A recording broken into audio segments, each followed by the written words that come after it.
Alors toutes ces femmes soufis, donc qui sont toutes des saintes finalement, est-ce qu'elles vivaient à cette époque, ou est-ce qu'en fait ça va depuis, il y a un grand échantillon historique?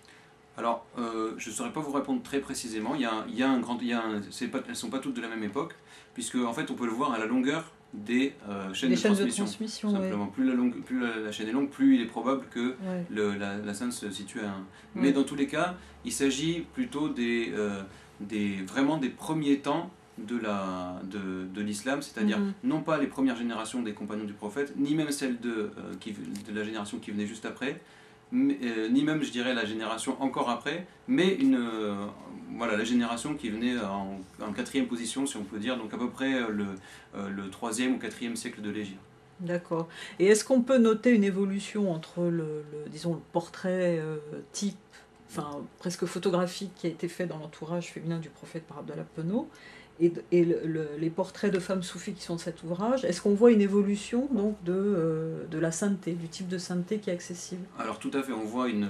Alors en fait c'est expliqué par, enfin, c'est ce que je rappelle dans l'introduction, c'est ce qui est expliqué par Aboul Qasim al-Kushairi justement quand dans sa Risala, donc quand il écrit l'histoire du soufisme, il explique ça de façon assez limpide en disant que euh, avec le temps, la qualité des gens, et donc des musulmans, s'est dégradée. Et autant au début, dans les premières générations, donc que ce soit les compagnons du prophète ou leurs successeurs immédiats, les gens étaient tellement, auraient pu être pris comme modèle. D'ailleurs, il y a un hadith du prophète qui dit prenez n'importe quel de mes compagnons comme modèle. Donc, évidemment, à ce moment-là, il n'y avait pas de raison de détacher des saints d'autres, même si ça n'empêche pas qu'il y ait une hiérarchie, évidemment, mais ça n'a plus de Mm. sens pour les générations postérieures de vouloir juger ces gens-là. Par contre, il explique qu'à partir d'une certaine période, il y a évidemment la qualité la volonté spirituelle des gens s'est dégradée, et seulement certains se sont consacrés totalement à Dieu. Et ce qui a fait qu'on a désigné cette élite, en fait, on l'a désigné comme les soufiyas, comme les soufis. Et donc évidemment, ils ont ces soufis, donc qui sont d'un temps postérieur à la première époque de l'islam, ont des caractéristiques différentes des premiers musulmans qui avaient une vie, somme toute, comment dire, qui respirait la spiritualité dans toutes leurs actions, qu'ils soient vendeurs sur un marché, alors que les femmes soufis, en fait les soufis en général des premiers temps de l'islam, mais un petit peu postérieurs, donc ce sont au contraire très clairement lutter contre leur ego, c'est-à-dire pratiquer beaucoup d'exercices de piété, avaient une vie très dure souvent, mangeaient très peu. On voit que par exemple il y a plusieurs saintes, que ce soit Rabia al-Adawiya ou d'autres, dont on dit qu'elles n'ont pas levé les yeux au ciel pendant 40 voire 60 ans, qu'elles ont jeûné pendant des dizaines d'années. Donc même si ça nous paraît un petit peu énorme aujourd'hui, il faut savoir que c'est tout à fait... enfin, il n'y a pas de raison d'en douter quand on voit la qualité d'ailleurs, la qualité de ces femmes soufis et la qualité de tous les autres, les grands savants de l'islam qui ont vécu à cette époque. On rapporte exactement les mêmes choses de ces personnes-là. Donc il y a une différence dans la mesure où la sainteté, dans l'idée qu'on s'en fait actuellement, c'est-à-dire de quelqu'un qui vit reclus, était beaucoup plus visible à cette époque-là, alors que le naturel des premières générations de musulmans peut dérouter au départ si on s'attend à parler de personnes saintes, justement. Mhm.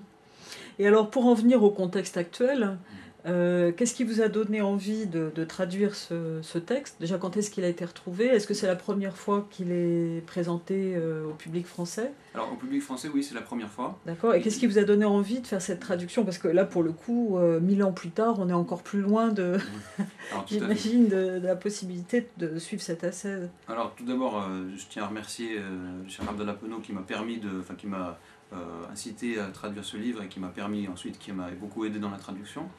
Et donc pourquoi traduire ce livre? En fait, je dirais, on peut dire il y a l'enseignement déjà des sagesses qui sont dedans, parce que c'est vrai que ces sagesses-là, elles sont intemporelles, même si évidemment on ne comprend pas non plus, il faut bien pas se voiler la face. Pour la plupart d'entre nous, et je m'inclus évidemment dedans, on ne comprend pas vraiment la teneur de ce qui est transmis par ces saintes.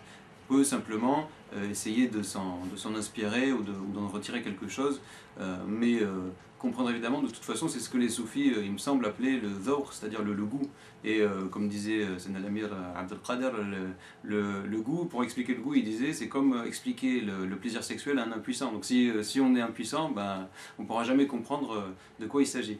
Donc et là, c'est un petit peu ça, c'est-à-dire que les paroles des saints soufis, bon, elles savaient ce que ça voulait dire. Certainement, les gens qui étaient proches de leur état spirituel, ou qui sont encore proches de leur état spirituel, peuvent comprendre exactement de quoi il s'agit.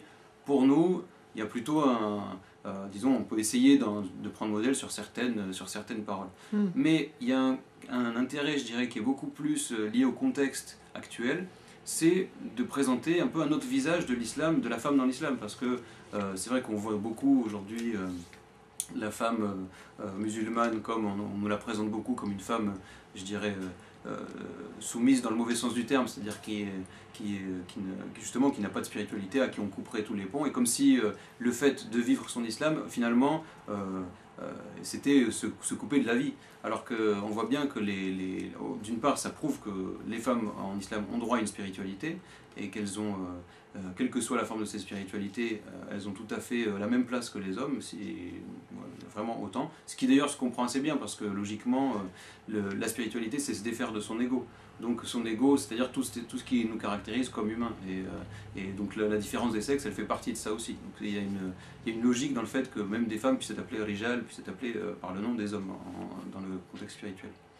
Donc à mon avis, l'intérêt que peut avoir ce livre, c'est ça, c'est de s'inscrire dans la lignée du livre qui a été écrit déjà par le Cheikh Abdallah Penaud, du livre de Jean Anesté sur Sayyida Rabia, donc le livre de cette collection qui montre un petit peu que l'islam, pour les femmes, ce n'est pas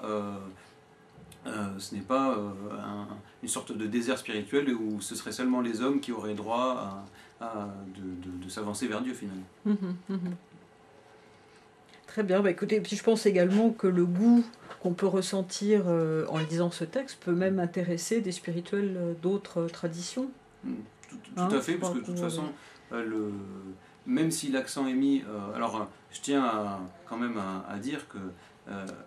parce que des fois c'est pas toujours clair, je pense, dans la tête des lecteurs français, c'est que le soufisme c'est bien quelque chose d'islamique, de musulman, et qu'on voit bien que c'est justement ce qui est frappant chez ces femmes soufis, c'est que ce qu'elles mettent en avant, c'est toujours leur attachement à la tradition islamique. Cela dit, évidemment, tout ce qui est spirituel, et par essence, ça tend vers l'universel, et donc on peut retrouver très souvent des rapprochements avec d'autres traditions, et d'ailleurs le caractère ascétique de la vie de beaucoup de saintes peut rappeler, par exemple le fait que souvent elles ne soient pas mariées, etc., rappelle d'autres traditions plutôt que l'islam, où c'est pas vraiment ça n'a pas vraiment de caractère traditionnel, prophétique, que de se donner à la chasteté. Bon, bah, Monsieur Andréotti, je vous remercie beaucoup. Je vous en prie, merci à vous.